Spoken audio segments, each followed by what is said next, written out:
Untuk mengawali materi kita pagi ini, mungkin saya coba menyampaikan uh, sedikit materi kita pada pagi ini, yaitu tentang anti korupsi. Tujuan dari materi anti korupsi ini adalah Bapak dan Ibu diharapkan mampu membentuk perilaku yang amanah dan jujur, serta berperan dalam pencegahan korupsi di lingkungan tempat tugas masing-masing. Artinya, setelah mempelajari materi anti korupsi ini, Bapak mempunyai peran untuk melakukan pencegahan korupsi di lingkungan tempat tugas masing-masing. Kemudian terkait dengan pengertian korupsi itu berasal dari bahasa Latin corruptio dan corruptus yang berarti kerusakan atau kebobrokan. Dalam bahasa Yunani diartikan sebagai corruptio yang berarti perbuatan yang tidak baik, buruk, curang, dapat disuap, menyimpang dari kesucian, melanggar norma-norma agama, mental, dan umum. Kemudian pengertian korupsi menurut Undang-Undang Nomor 31 Tahun 1999, Junto Undang-Undang Nomor 20 Tahun 2001 tentang pemberantasan tindak pidana korupsi adalah tindakan melawan hukum dengan maksud memperkaya diri sendiri, orang lain, atau berakibat merugikan negara atau perekonomian negara. Perlu Bapak dan Ibu ketahui bahwa korupsi itu sendiri dirumuskan ke dalam 30 bentuk atau jenis tindak pidana korupsi. Dan dari 30 jenis tindak pidana korupsi tersebut, dikelompokkan lagi menjadi 7 kelompok, yaitu pertama, terkait dengan merugikan keuangan negara. Kemudian kedua, suap menyuap. Kemudian ketiga, terkait dengan penggelapan dalam jabatan. Yang keempat, terkait dengan pemerasan. Dan kelima, terkait dengan perbuatan curang. Kemudian keenam, terkait dengan benturan kepentingan dalam jabatan, dan ketujuh, terkait dengan gratifikasi. Mungkin pada kesempatan ini saya tidak membahas 7 jenis pengelompokan korupsi tersebut, akan tetapi pada kesempatan ini saya akan menjelaskan salah satu dari 7 jenis tindak pidana korupsi, yaitu yang terkait dengan gratifikasi. Dalam penjelasan pasal 12B ayat 1 Undang-Undang Nomor 20 Tahun 2001 tentang perubahan atas Undang-Undang Nomor 31 Tahun 1999 tentang pemberantasan tindak pidana korupsi, yang dimaksud dengan gratifikasi adalah pemberian dalam arti luas, yakni meliputi pemberian uang, barang, rabat, diskon, komisi, pinjaman tanpa bunga, tiket perjalanan, fasilitas penginapan, perjalanan wisata, pengobatan cuma-cuma, dan fasilitas lainnya. Gratifikasi tersebut baik yang diterima di dalam negeri maupun di luar negeri, dan yang dilakukan dengan menggunakan sarana elektronik atau tanpa sarana elektronik. Kemudian terkait dengan kategori penerimaan gratifikasi sendiri, itu ada gratifikasi yang dianggap suap dan ada gratifikasi yang tidak dianggap suap. Gratifikasi yang dianggap suap yaitu gratifikasi yang diterima oleh pegawai negeri atau penyelenggara negara yang berhubungan dengan jabatannya dan yang berlawanan dengan kewajiban atau tugasnya. Kemudian terkait dengan gratifikasi yang tidak dianggap suap yaitu gratifikasi yang diterima oleh pegawai negeri atau penyelenggara negara yang berhubungan dengan jabatan dan tidak berlawanan dengan kewajiban atau tugasnya. Jadi gratifikasi yang tidak dianggap suap ini jika ketika kita sebagai ASN atau penyelenggara negara, ketika menerima sesuatu, maka kita harus melaporkannya. Maka ketika kita melaporkan gratifikasi yang diterima, maka tidak dianggap sebagai suap. Kemudian dari materi yang Bapak Ibu sudah pelajari saat pembelajaran MOC, harapan saya adalah ketika Bapak dan Ibu sudah mempelajari materi anti korupsi ini, diharapkan dapat menyadari dengan sepenuh hati dampak dari perilaku korupsi dan terbangun kesadaran diri untuk anti korupsi. Karena ketika seseorang memiliki kesadaran diri, maka pikiran, emosi, ucapan, tindakan atau perilaku semuanya akan anti korupsi dan terbangun kebiasaan berintegritas.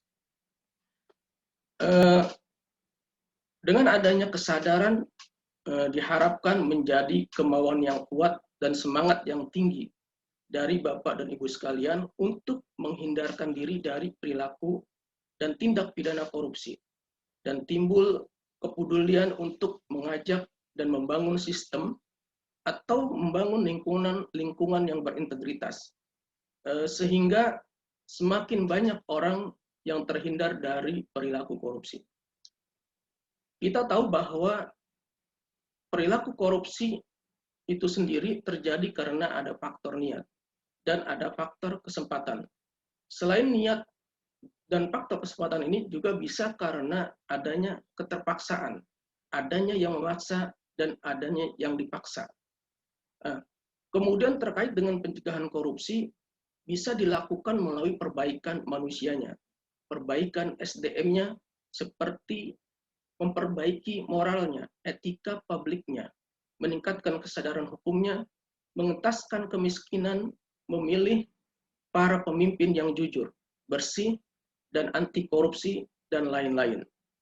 Kemudian pencegahan korupsi juga bisa melalui perbaikan sistem, seperti perbaikan peraturannya, memperbaiki peraturan perundang-undangannya, reformasi birokrasi yang saat ini sudah berjalan, menegakkan etika profesi dan tata tertib lembaga, kemudian penerapan prinsip pemerintahan yang bersih, dan lain-lain. Kemudian terkait dengan tunas integritas. Untuk tunas integritas ini pada dasarnya berprinsip bahwa manusia sebagai faktor kunci perubahan. Dan tunas integritas ini salah satunya berperan menjadi jembatan masa depan kesuksesan organisasi.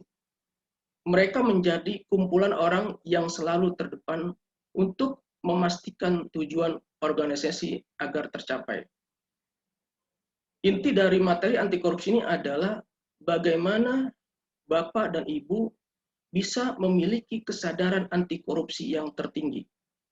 Ketika Bapak dan Ibu sebagai ASN memiliki kesadaran anti korupsi yang tertinggi, maka akan menyentuh spiritual accountability Bapak dan Ibu sekalian.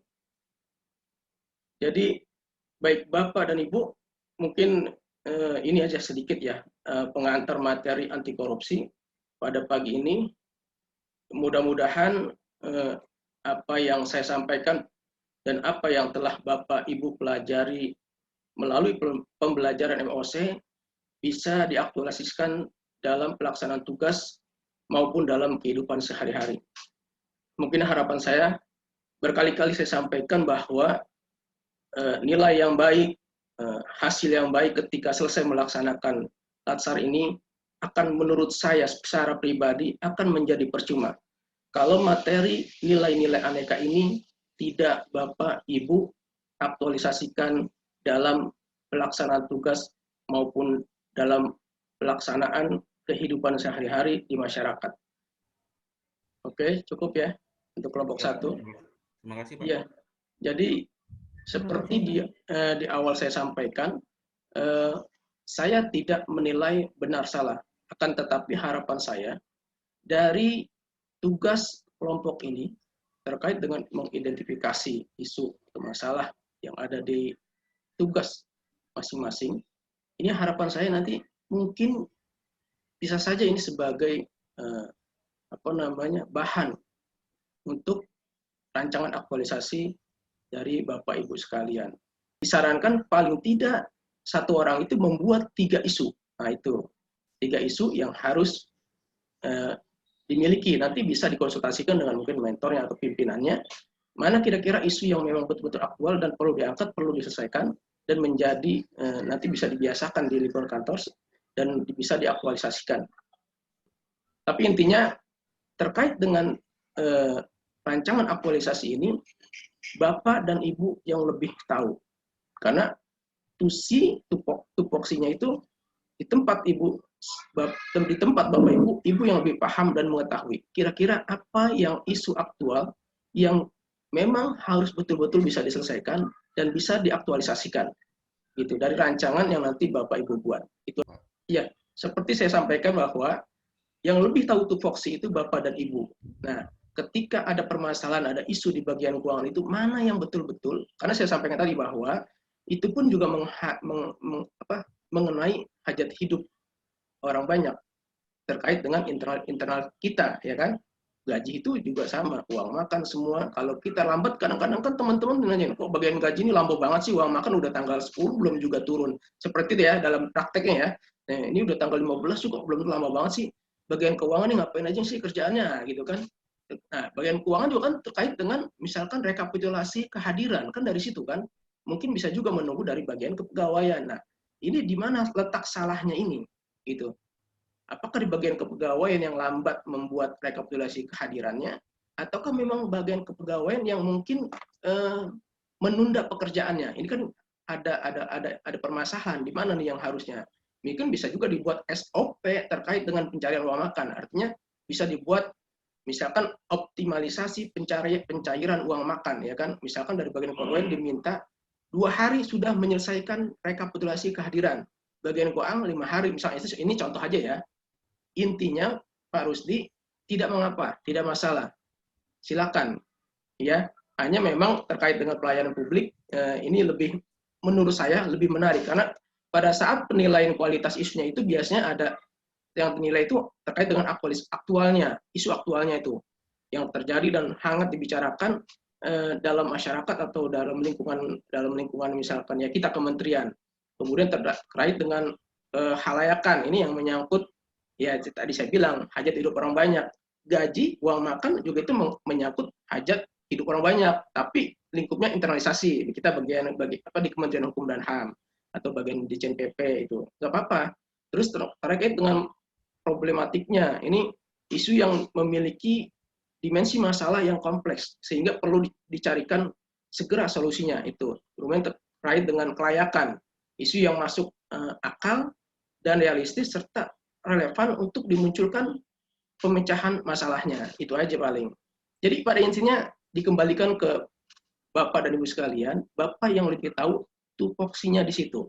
Intinya ada kebiasaan-kebiasaan buruk di situ, kebiasaan-kebiasaan yang tidak baik di situ, bagaimana Bapak bisa merubahnya?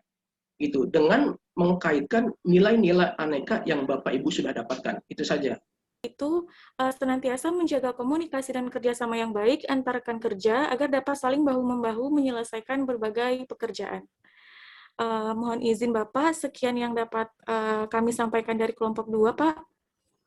Ya, seperti tadi saya sampaikan bahwa pada dasarnya terkait dengan tupoksi itu Bapak dan Ibu yang lebih tahu. Nah, dari 2 kelompok ini sudah memenuhi harapan saya yaitu sesuai dengan perintah tugasnya, sudah mengidentifikasi permasalahannya, isunya sudah, kemudian dampaknya sudah, dan penyelesaiannya sudah. Namun yang paling penting adalah setelah isunya sudah ditemukan, nanti bisa juga timbul pertanyaan bagaimana cara mengaktualisasikan isu itu dari permasalahan yang itu, bagaimana mengaktualisasikan dari penyelesaian isunya. Kemudian juga bagaimana membuktikannya bahwa telah terjadi aktualisasi dalam pelaksanaan kegiatan. Itu nanti seperti saya sampaikan bahwa minimal ada 3 isu yang Bapak punya. Kemudian nanti bisa dikonsultasikan, bisa didiskusikan dengan pimpinan atau mentor Bapak Ibu di tempat kerja. Saya bilang, saya memberikan tugas ini pasti ada dasarnya. Kenapa saya memberikan tugas ini? Nah, itu salah satunya itu.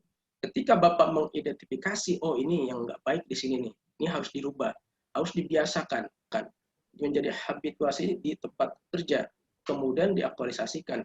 Nah ini itu maksud saya. Jadi ketika Bapak dan Ibu mengidentifikasi, oh ini nih ya, kayaknya seperti ini harus dirubah nih, harus dirubah. Nah, perubahannya seperti apa, aktualisasinya seperti apa, dan Bapak juga membiasakan itu seperti itu. Maksud saya begitu, tapi nggak ada masalah. Intinya saya harapkan nanti ketika di materi berikutnya Bapak dari saat ini sudah mempunyai isu-isu yang akan nanti sebagai rancangan aktualisasi Bapak Ibu sekalian.